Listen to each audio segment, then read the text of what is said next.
Hello and welcome back to another episode of A Method to the Madness, our Breaking Bad edition. I'm your host Mitchie, and joining me as usual is Patrick. Hello. And well, this is it, Pat. The final episode of Breaking Bad. We're covering it. Felina, episode 16 of season 5. This is it, literally the end. Originally aired on the 29th of September 2013, which is just under 9 years ago, which isn't actually as long as I thought it was. And yeah, we just see this epic conclusion to this epic series. And again, they just fucking nail it. This conclusion is perfect. Like, you could not ask for more. Yeah, you know what I also learned the other day? This is the 62nd episode of Breaking Bad. I think Better Call Saul is going to end with 63. So they're actually pretty close together, yeah. Wow, that's interesting. Anyway, let's get stuck into it. Could you read out the plot summary, then we can start talking about it?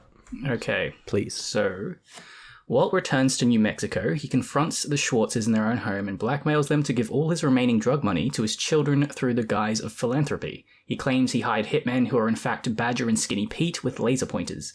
He deduces from these two that Jesse is still alive, cooking blue meth. Walt retrieves the ricin from his abandoned house and connects an M60 machine gun to a pivoting turret in the trunk of his car he is now driving. He interrupts Todd and Lydia's coffee shop meeting and offers what he claims is a formula for methylamine-free meth, secretly poisoning Lydia with the ricin. Lydia feigns interest, so Walt will meet Jack, knowing Jack will kill him. Walt parts ways with Skylar, providing her with the coordinates of Hank's burial site, which he advises her to use to obtain a favourable plea bargain. He admits that despite claiming he produced meth to provide for his family, he did it to gratify himself. Skylar allows Walt to see the sleeping Holly, and he later watches from afar as Walter Jr. arrives home from school. Walt arrives at Jack's compound, Jack orders him killed, and Walt accuses Jack of failing to carry out the execution of Jesse that Walt paid for. Jack is enraged at the suggestion that he partnered with a rat and orders that Jesse be brought from Jack's meth lab so he can prove Jesse is a captive. Walt tackles Jesse to the floor and remotely fires the machine gun. Everyone but Jack, Todd, Jesse, and Walt is killed. Jesse strangles Todd to death with his shackles, then frees himself with Todd's keys. Jack pleads for his life, but Walt kills him. A wounded Walt asks Jesse to kill him, but Jesse says if he wants to die, then he should do it himself. Walt answers Todd's phone and tells Lydia that she will soon die from ricin poisoning. Jesse and Walt exchange a farewell glance before Jesse flees. Walt enters the lab, where he dies just before the police arrive. End of series. Whoa. That's probably the only time we'll get to say that. Yeah. Yeah. What do you think of the opening scene, before the title opening credits? What happens again? It's just him getting in the car and he's looking for the key and the cops are kind of drive past or some shit. Yeah. That's interesting. I was thinking, you know how he says, just get me home and I'll do the rest. He's like bargaining, and I was like, is this is this in the last episode about grief or something? He calls Walter Jr. and he's in denial about, maybe Walter Jr. still loves him or something. And then he's angry at the Schwartzes for denying his legacy. And here he's bargaining with the universe and saying, just get me home, I'll do the rest. And then the other two stages. Well, I don't know about depression, but acceptance, it's the last scene, he accepts his death. Yeah, right. Yeah. Yeah, okay. Yeah. It is very interesting. Yeah, no, okay, that actually does work, yeah. Because it's what's the point of it? What's the point of anything? It's no point getting too deep into things, but given that this is the last episode, it's a very interesting opening scene because ostensibly nothing happens. He just steals a car. Well, I was listening to a podcast Vince Gilligan did about this last episode, and he was saying how he was sort of poking fun at movies and TV shows where people just hotwire a car, and he's like, it isn't that easy to fucking hotwire a car. And so he would know. Yeah, and so the keys just happen to be in the top thing, and Walt catches it. So I don't know, maybe it's just a little bit of comedy because Vince Gilligan has that kind of sense of humor, Yeah. Yeah, it it's may also be only funny to him.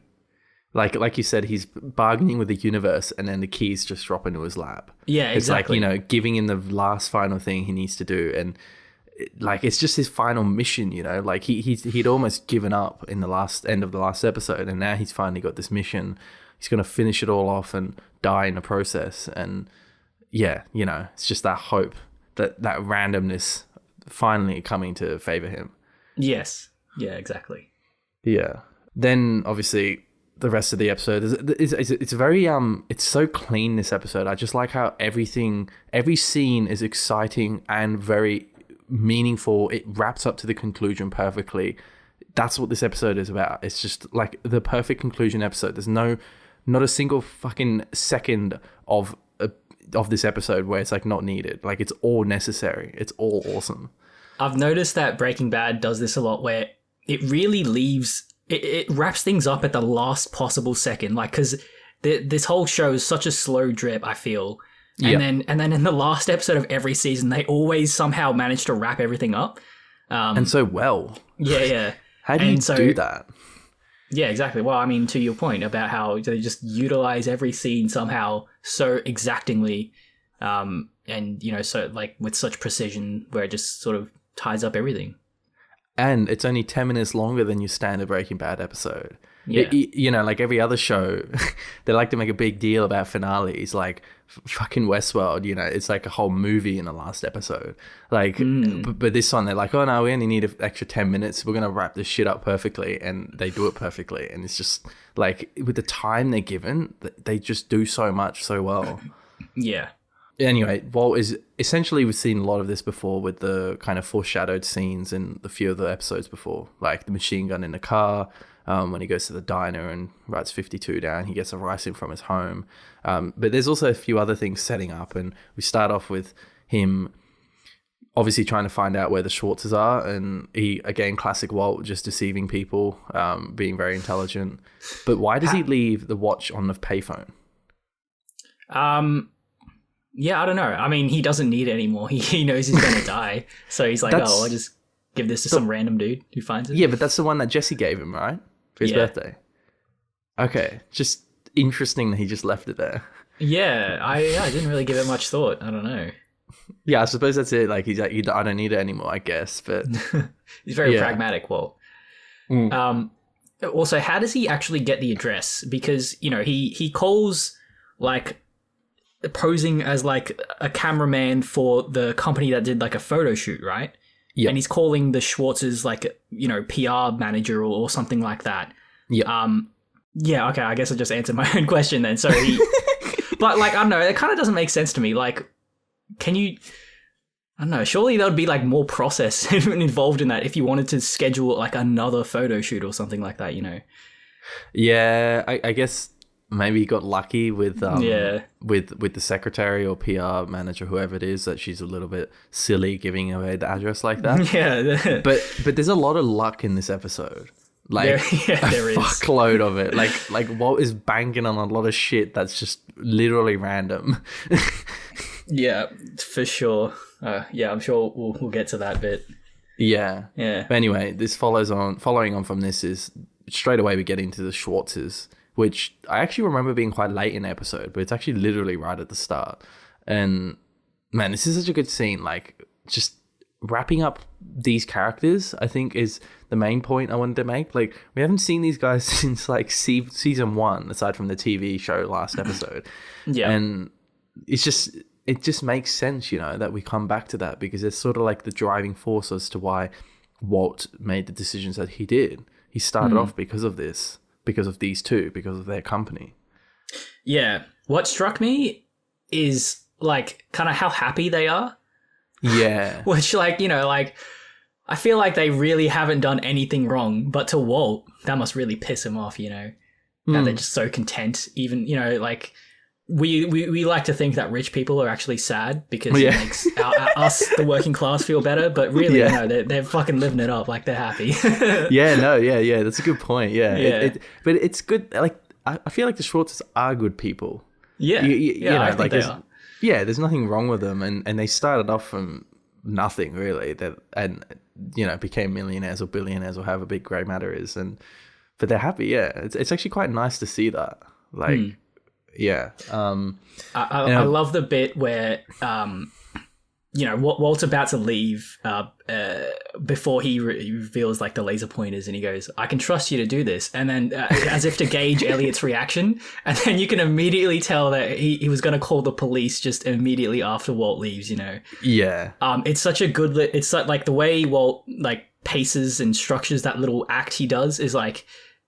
just gets the right emotions out of Gretchen and Elliot at the right times. And it's so I think it's perfectly played. Yeah, legit. Yeah. Also, they do a good job too. Like, I just love how, like, I don't know, Elliot obviously doesn't know anything about crime or anything like that. He doesn't know how to defend himself against Walt, and holding a knife up, like this tiny little knife. And Walt's kind of like calling his bluff because it's, Walt doesn't actually know how to handle a knife. Like, he's not really, combat savvy or anything like that. But Elliot doesn't know that, so they just kind of give in. Like, yeah, it's funny.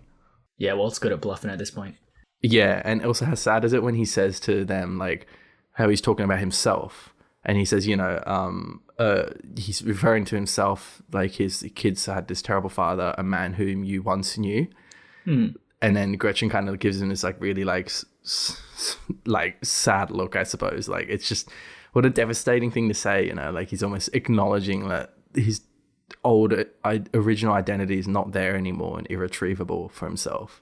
Yeah, also a great amount of self-reflection by Walt, which I think is why it was sort of necessary to have him live in that cabin for months and months of, like, or being in isolation, because, I mean, the Walt we see in the first half of season 5 would never have that amount of, there was a lot of cognitive dissonance going on there, and only because he was put in essentially purgatory is how he was able to sort of redeem himself, quote unquote, in this episode by acknowledging, as he says to Skylar later on, like, I did it for me kind of stuff. Yeah, exactly. Yeah, that's a good point. Again, that, like, perfectly concludes his arc. Like, we could have just had him, go and kill Jack Welker and the gang and save Jesse. But, like, we get this bit too, these little bits in this scene and also the scene with Skylar that really shows his redemption and his kind of, I don't know, like, it's almost like he does come back to his original self in some ways. Yeah, even though he's saying absolutely. He's not. Yeah, it's awesome. What's next? Jesse. Yeah, we get that flashback of him making the little wooden box. Yeah, dude, just reminds me of, like, Pinocchio. Oh, I've never seen Pinocchio. I think the animated. Like the dude that makes Pinocchio, he's just like a wood maker, whatever you call them, carpenter. Yeah. It reminds you of it because there's a montage of making something out of wood. Yeah. Yeah. Yeah, they're making a live action Pinocchio. So was this, like, really meaningful to you, this little flashback of him making the box? Because obviously this is us getting to see what he talks about in that therapy group way back when. And I was like really affecting me emotionally, and I was like, but why? And I came to the conclusion that, like, Jesse is the type of person who really kind of had, no direction in life. And so he was the perfect victim for, like, crime to take hold of, He's that typical example of, like, just like a, what do you call those kind of people? Just, like, kind of listless, and he's the kind of person that, like, sort of society let down by just rejecting him because he was, like, a kind of an autistic child almost. Yeah. People probably told him his whole life that he was worthless and wouldn't make anything of himself.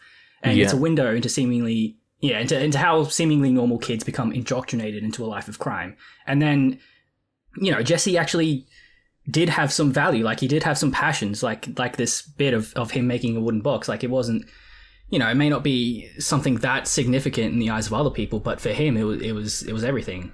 And it's like and then it hard cuts and to him, being chained up and making meth. And that parallel is just, so it's like a criticism of, just like fucking, not necessarily America, but, like, that attitude of, like, people looking down on Jesse because they think he's worthless and stuff like that, It also says a lot about the methamphetamine production too. Like, the box is analogous to that in that scene. And, to some degree, maybe that's why he pursued kind of the creation of meth, and also why he's got such a passion now for, well, not a passion, but he did have a passion for making it really well, right? Like, Walt taught him, like a master carpenter would have taught him if he decided to make boxes, how to make meth. And there's, and they've always kind of, like, seen methamphetamine making, like, this whole show has kind of demonstrated it as an art almost. You know, like 96%, you know, it's really difficult to get. And it's not just something that an ordinary criminal to do. It's something that a true kind of artist does, you know. There's a lot of that in this. And I suppose it relates to that too. Yeah, absolutely. Yeah. That was a pretty short scene, actually. There was that. And then I think it goes straight to the cafe scene, right? With Lydia and Todd. Yes. Yeah. Yeah. Again, I like how he poisons her through the stevia. Again, kind of like that Chekhov's gun thing, like, you know, what's her name? Lydia's just always been drinking stevia, you know, and there's been a lot of kind of like focus on that. Now we got a reason. We're using that to poison her. It's awesome. It's got to be one of the longest setups and payoffs in TV history. Like, because you know, they used the ricin to, like they made one batch and they tried to use it on Tuco. But then when did they make the second batch? Like, it was really early on, somewhere in probably season 2, right? Yeah, true. Yeah, that ricin is old as fuck. And it's been a lot of places because they tried to poison Gus with it, and then that failed. So, you know, Walt just hid it in that little power outlet thing. It's been there like a long time for us as viewers.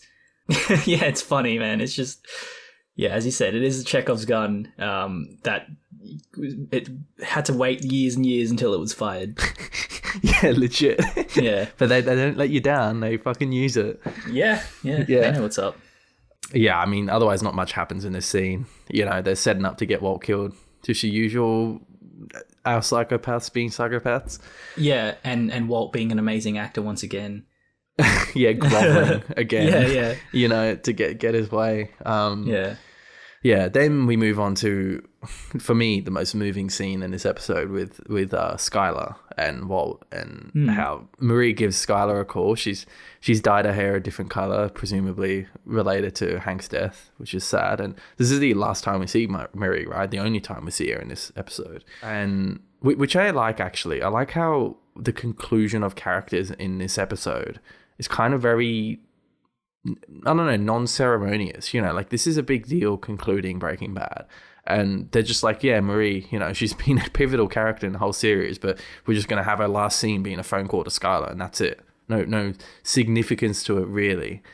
She just continues on living. And yeah, I really like that. Yeah, I like, because it is the ending, you sort of have to draw your own conclusions as well. Yeah. So, you know, like from that conversation, you get the feeling that, you know, like Skylar and Marie are probably not on the best of terms, but, you know, they're still talking to each other. They'll probably still continue to look out for each other. Yeah. I like that. Yeah, well, exactly. Know, it's tragic both their husbands are dead, but, you know, it's at least they're okay. Yeah. Yeah, and then we get a last scene between Walt and Skylar, and man, how sad is this? Like, yeah. I love that. As I said earlier, I did it for me. That's truly the pinnacle of like repent, you know. Yeah. Or as much as Walt could do without, like, you know, serving 50 years in jail or whatever. Yeah. Big deal though. Big shift from his old mentality. Like, he's so adamant he was doing this for his family, but to admit that to his own wife that it was just for himself. That took some true kind of pondering, I guess, in this purgatory to realize that. And then we get the conclusion of Hank's grave, so to speak, like with his burial point with the coordinates, because I don't know, like that lotto ticket, again, another random item that's being concluded, like, okay, this has a place to go to. It's being given to Skylar, and they're going to use it to find Hank's body and Steve as well. And just again, like, you know, most people wouldn't have even remembered this lotto ticket, but it has a conclusion. Yeah. Classic Breaking Bad, just having such a focus on objects. Yeah. Very object oriented. Yeah. And then, obviously they part ways, and man, it's sad when he touches Holly one last time.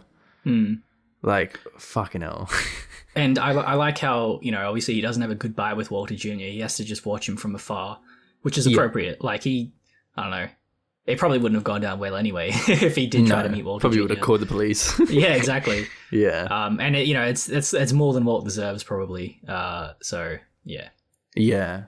Also, and going back to your point about when he said he liked it, the job of cooking meth. He also said I was alive, and he says it with such passion, and makes me wonder, like, his cancer went into remission when he started cooking meth, right? When he took this like really risky life of criminality, his cancer kind of disappeared, and then it obviously came back as soon as he retired in this season.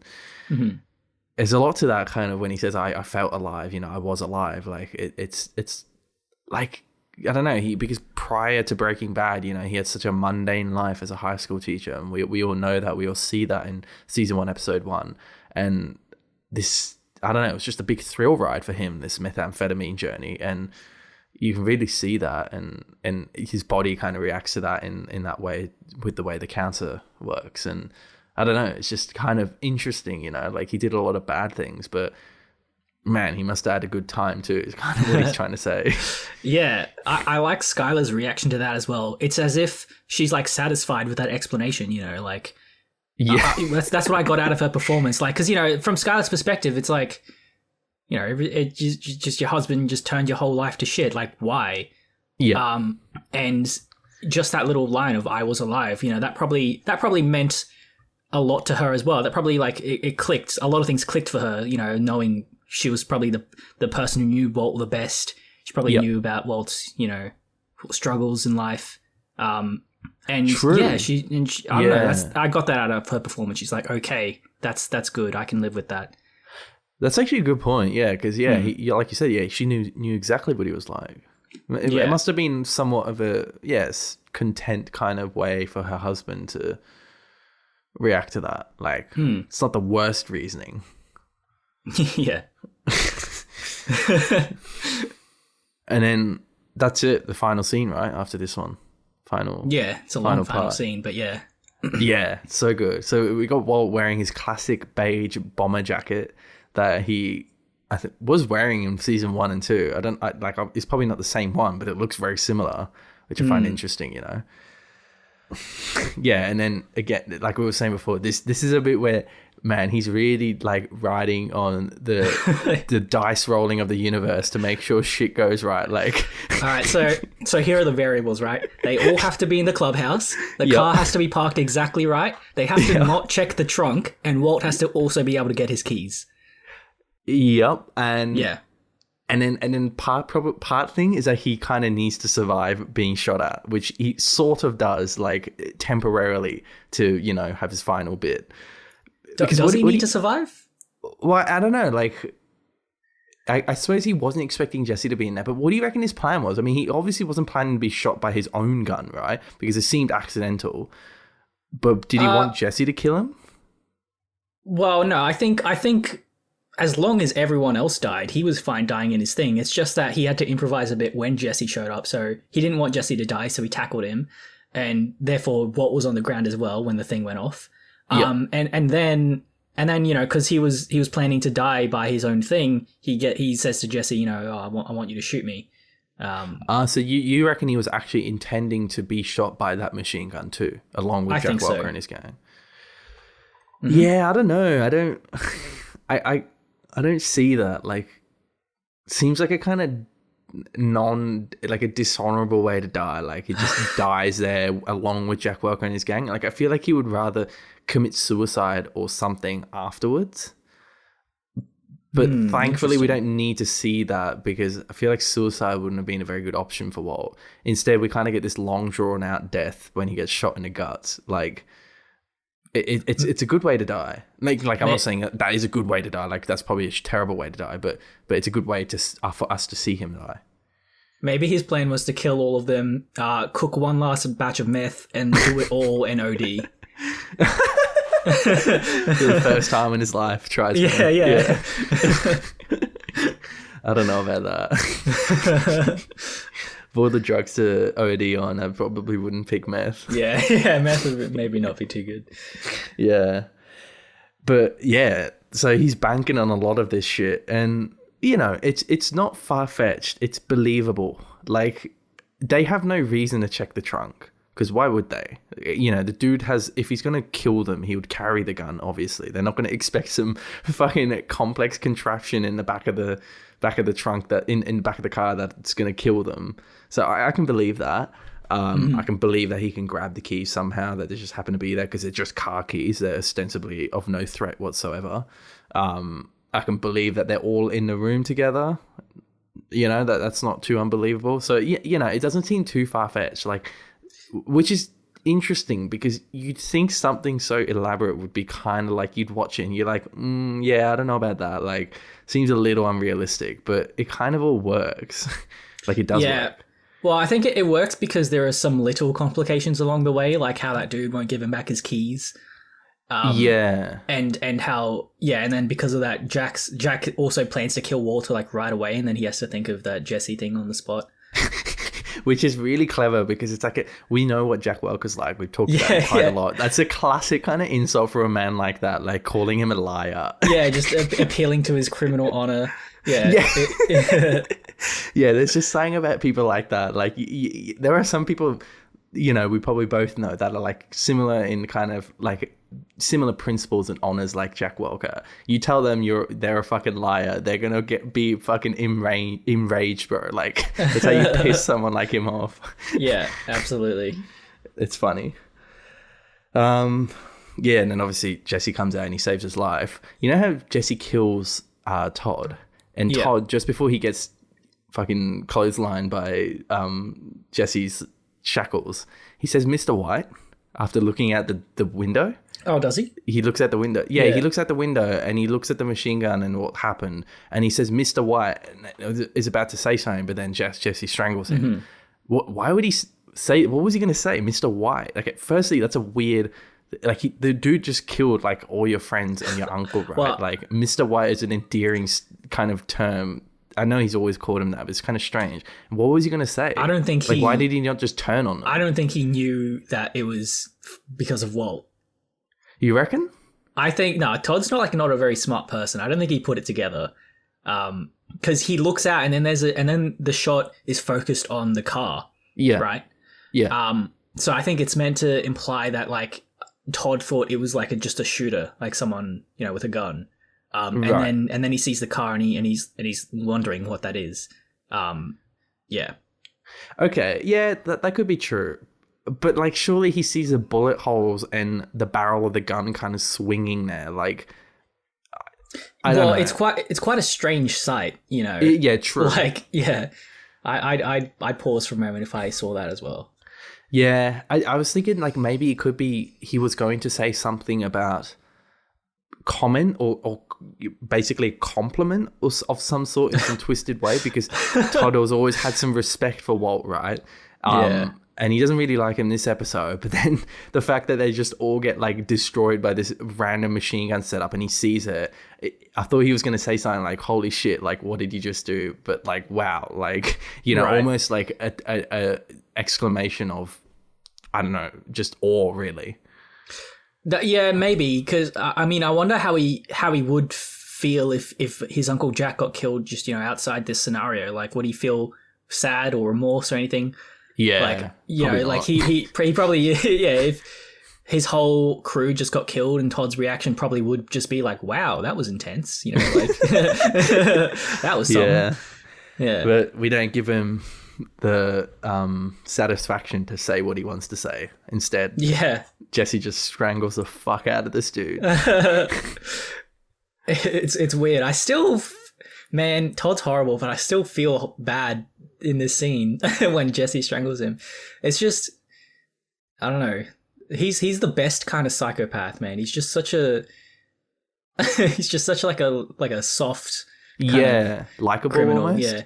Yeah, he's almost likable if he you know, wasn't torturing Jesse. Yeah, like, he's just the way he comes across is so nice. Yeah, exactly. Like dumb nice. Yeah, almost cute kind of thing. And then obviously Walt executes Jack. Yeah, he does the same thing that Jack does with Hank. He doesn't let him finish his sentence.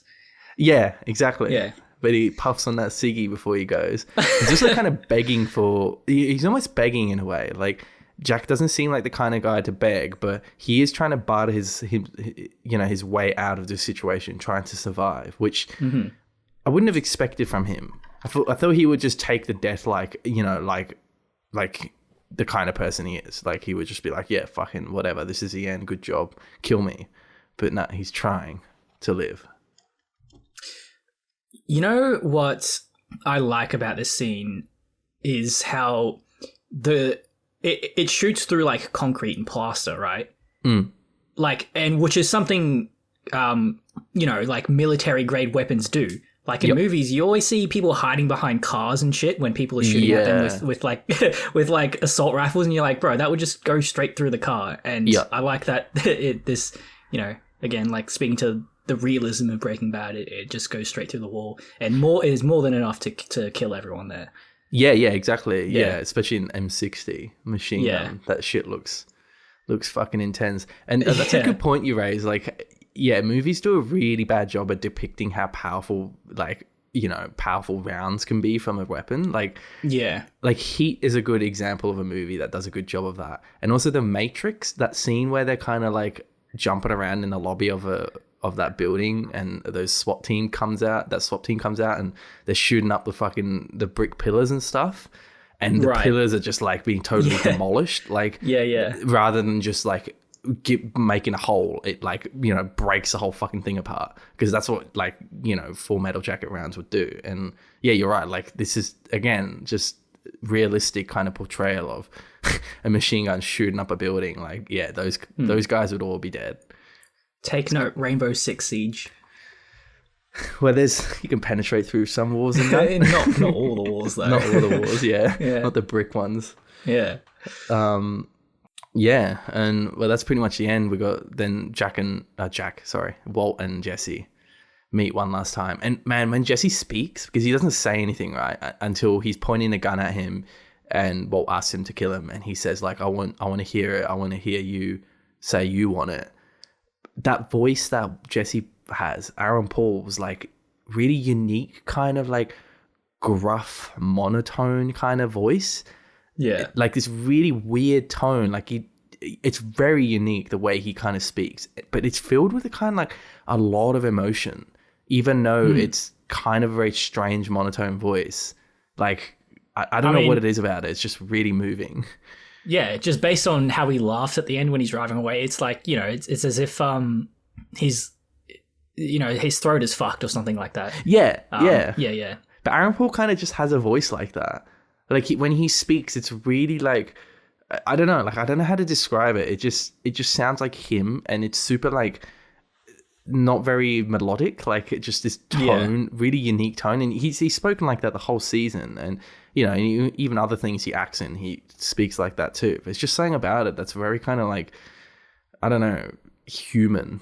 Like it's hard to explain. Say you want this. Yeah. Like, it's just this really strange, like, I don't know, like. No, I get you. Yeah, but yeah, it's just, I don't know. And then yeah. I love their little nods of acknowledgement to each other. Yeah, because it's the first time they've seen each other in a while, and then they must both think like, oh fuck, that dude is fucked up. It's just like a little nod of how tough it's been since, and how they both sort of fucked each other over. Yeah. Well, yeah. I mean, it's been a pretty one-sided fucking over, to be honest. Well, what did Jesse do to Walt, really? Well, if Jesse brought down Walt by working with Hank. True, but that's because Walt had poisoned Brock and did all these nasty things. Yeah, but I mean, whatever. Jesse could have just let that go. Nah, I feel like Walt's way more in the wrong with the two of them. Oh, yeah, I mean, probably, but he killed fucking Jane. They both are responsible in getting themselves to the position they're in when they see each other, Yeah, and then he drives off and in an El Camino car. Yeah, and then it's TBC for Jesse. Yeah, that's the opening intro for Fast and Furious 8 or whatever it is. The one that he acts in. Oh, Aaron is he in Fast and Furious? One of them, yeah. And it starts off with him driving a car, and it came out True. like reasonably soon after this episode. Oh no, isn't that's Need for Speed, isn't it? Oh, I don't know. Yeah, same shit. Yeah. Fucking cars and guns. Yeah. That's the fan theory. Nah. Yeah. Yeah, and then Walt dies. Yeah. A really good death. I like how. So apparently, this ending song, "My Baby Blue" or something, I think it's called. Yep. Vince Gilligan and the team was saving this for a long time because obviously they saw the potential of how much it fit within the show. Yep. But they liked it so much that they wanted to save it for the finale, and they were saving this for seasons and seasons, and they finally got to use it. Okay. So I'm glad that they, as like a creator, it's really a satisfying thing when you can, you think a piece of music fits perfectly with what you're trying to show. And I love how it's like a fun pop song because as if it's reminding us that at the end of the day, this is entertainment because this show means a lot to us and to a lot of people. But it is a TV show, and I like how the focus on the last thing is meth, and the show was just a fun romp about making meth, and it was a blast. And I just along with all the sad feelings, it's like a bit of a happy one as well. Yeah, that's good. Yeah, true. Yeah, it really brings it to the audience too. Yeah, exactly. Perfect way to really conclude it. Like ideally speaking, like how do you conclude a TV series like this? Like you said, like it's a lot of it's entertainment, and a lot of it isn't taken very seriously until this last season. And the finale it would kind of make sense to have like some sort of epic cinematic end that's very kind of serious, in kind of line with the season 5. But to end it like this with this song, which kind of doesn't really fit in with the rest of the episode because we don't really have any music at all for the whole episode, and it's very somber and dark and stuff. It kind of does work as a conclusion for the whole series. Yeah. Yeah. I don't know. It's just like, man, like imagine just being them. Like conclusions always generally tend to be pretty shit in movies and TV series because it's difficult to nail. Imagine being them and just fucking nailing it. Like, for God's sake, like, how do you not stuff it up? Well, yeah, I mean, a lot of things. In that podcast I watched, or listened to rather, Vince Gilligan was saying how they went through a lot of different possibilities for the ending. There was a lot of trial and error, a lot of revisions. And, again, that's as much as, this is Vince Gilligan's baby. That's what you can... That's why this show is so great. I think it's because it's a lot of like very intelligent minds working on it, like refining it. And yeah, man, when you think about something for long enough and you're working on it, I think, you do get something like this with the perfect ending. Yeah. Storytelling is a craft and it can be mastered. And this certainly did. Yeah. Yeah, but man, it's almost impossible to do it this well. Yeah. Anyway, just kudos to them. Kudos to Vince Gilligan. Yeah. They're just, true legends. Absolutely. Yeah. Well, that's it. That's it. That is the end of our podcast. Although we will be having an epilogue, so we're gonna. Yeah, I was gonna say, or is it? Well, we're gonna do the epilogue, and then we're gonna cover El Camino in our first Breaking Bad edition crossover with our main series. Ooh. Wow. Cool. Well, thank you very much for listening to our final episode final review of a Breaking Bad episode, our final review of Breaking Bad, I suppose. And join us for Epilogue and El Camino when they come out. And thanks for listening. All right. See you later. Do it.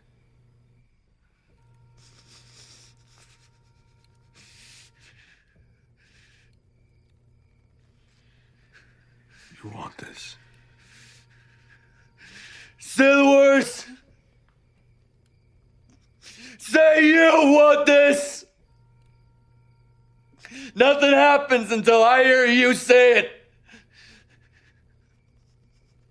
I want this.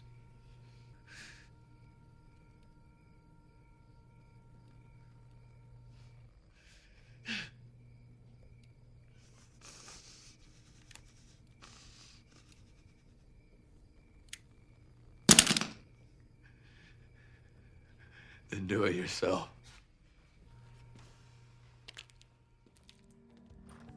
If you like this series, Mitch is going to tell you where you can find more of these. Yep, so you can find us on Spotify, YouTube, iTunes, SoundCloud, or Stitcher. And we've also got a website, amttm.com, where you can find our fabulous episodes on Breaking Bad. If you have any questions, queries, insights, or criticism, you can send them to mail@amttm.com. And as always, thank you for listening.